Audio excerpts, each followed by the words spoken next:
ito na yung aming pang 6 days na update. So yan, ito sa harap is siguro bukas yan. Kasi tinatapos nila yung likod at saka yung dito sa gilid. So ito yung last patong na yan. So 1, 2, 3, tatlong patong na lang na to. Last na patong na yan. Yan na yung 1.5. So yung magiging gate namin dito kasi ang contract talaga namin is 1.5. Yun lang yung pinakamataas kasi nga gagawin yung din na yung parang kwarto. So dito same din. 1.5 na lang yan. So yung sa likod na lang yan. Full talaga. Full. Yung ginamit. At saka yung ginamit pala namin dito is D5 na hollow block. So yan siya. So ito yung magiging. Ito na yung matapos sa likod. So last na nila yan. Kasi nga ano na. 4:30 na. So uwian na. So ayan. Tapos na yung likod. Ayan. Nakita nyo. Tapos na po siya. So kung mapansin nyo yan. Ano kasi. Tawag nito yung ano siguro dun. Yung tusok. Tinusok na yung back kasi dapat ano siya. Yan.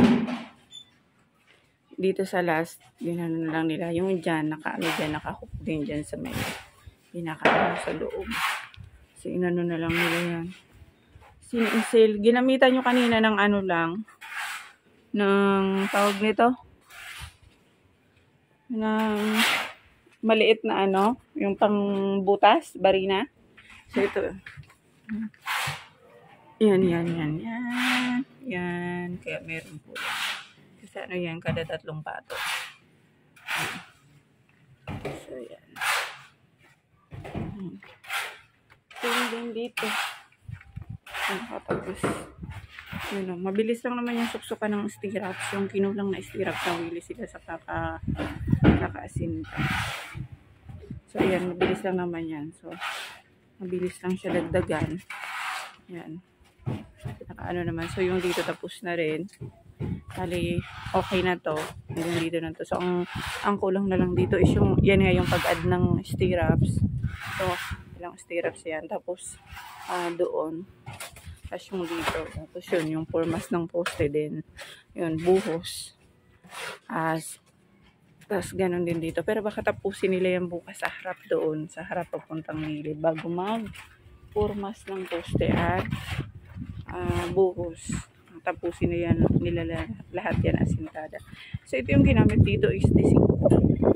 So ayan. 5 na hollow blocks. So nakaano kasi yan dito. Ganito kasi nga gagawin itong kwarto nila sa future. So parang gawin ko dito kasi nga syempre pinto. Yung size kasi ng pinto nila na yan is 60. 60 or some 60. Yan.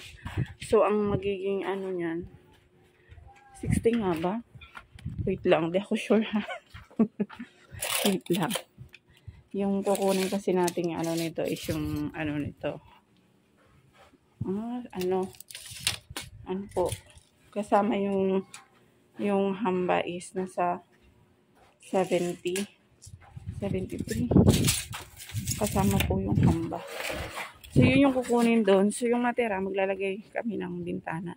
So, ang usapan namin naman is yung, ito yung bintana na to. Kasi parang pangit naman kung yun ang ilagay ko, parang pangmukhang CR.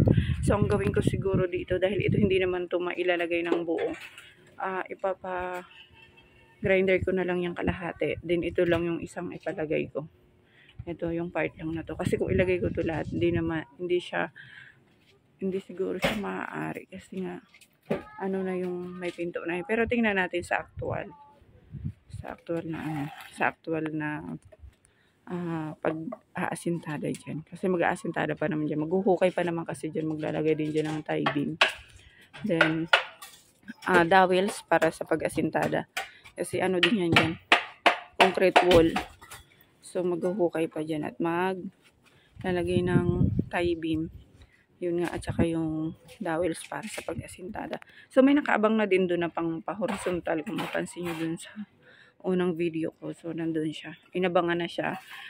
Tinali din siya doon sa horizontal. Yung dito na part. Para po, hindi naman siya yung talagang nakatusok lang. So, tinali din siya doon sa horizontal. Tingnan natin. So, ito, tanggal na nga yung ano nila. Tuluyan na lang namin yung tanggalin at isama na lang doon sa pag-flooring. So, ayan, ito, isang patong na lang to din, ito na yun. So, ito, lagpas na nga kami sa parang, ano na lang, inano na lang namin yan as breaker nila. So, ito yung sabi ko, horizontal yan. Yung nabang na para hindi naman siya yung nakatusok lang dyan. Yan po ang aming pang 5 days. 5 days po namin yan.